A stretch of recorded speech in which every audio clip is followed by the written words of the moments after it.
接落来看国际消息，南韩的总统尹锡悦是已经连续拒绝团还3届，所以讲联合调查小组就甲法院申请逮捕令，法院今日嘛已经正式批准。尹锡悦就成做这南韩的历史上头一个去互法院发出逮捕令的现任总统。 韩国总统尹锡悦因为戒严令和弹劾，数百名民众组织伫韩国总统官邸进前画口号，抗议法院批准对尹锡悦逮捕令，嘛反对弹劾。也有真侪民众支持法院批准对伊的逮捕令。출석요구를했음에도불구하고안했잖아요. 그거는 뭐 사실 더 나쁜 짓이고 제 생각에는 처음에 이 사건이 그 계엄을 발동하고 불법적인 계엄이죠.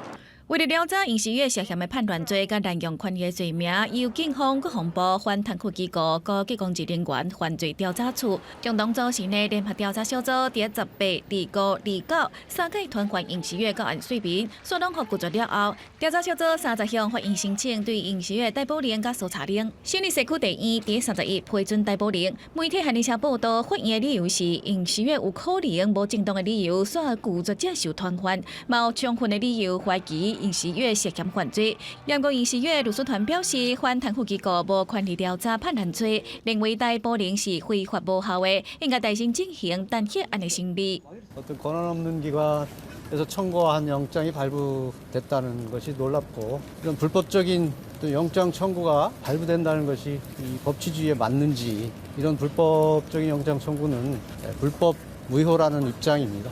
法院批准的逮捕令期限到正月初6，这嘛是韩国宪政史上头一名和法院发出逮捕令的现任总统。韩国执政党国民力量的代理党魁宽信党认为，想要拘禁现任总统的行为真无妥当，也不过因为叛乱罪是韩国总统无法度享有宪民权的少数指控罪名之一。各国高级公职人员犯罪调查处会去总统官邸执行逮捕令甲搜索令。若是执行逮捕令，尹锡悦会互关押伫首尔拘留中心，而联合调查小组嘛必须要伫48点钟内决定是毋是声押。若是声押核准，检方伫起诉进前上长会当羁押尹锡悦20天。公视新闻台是董炳耀。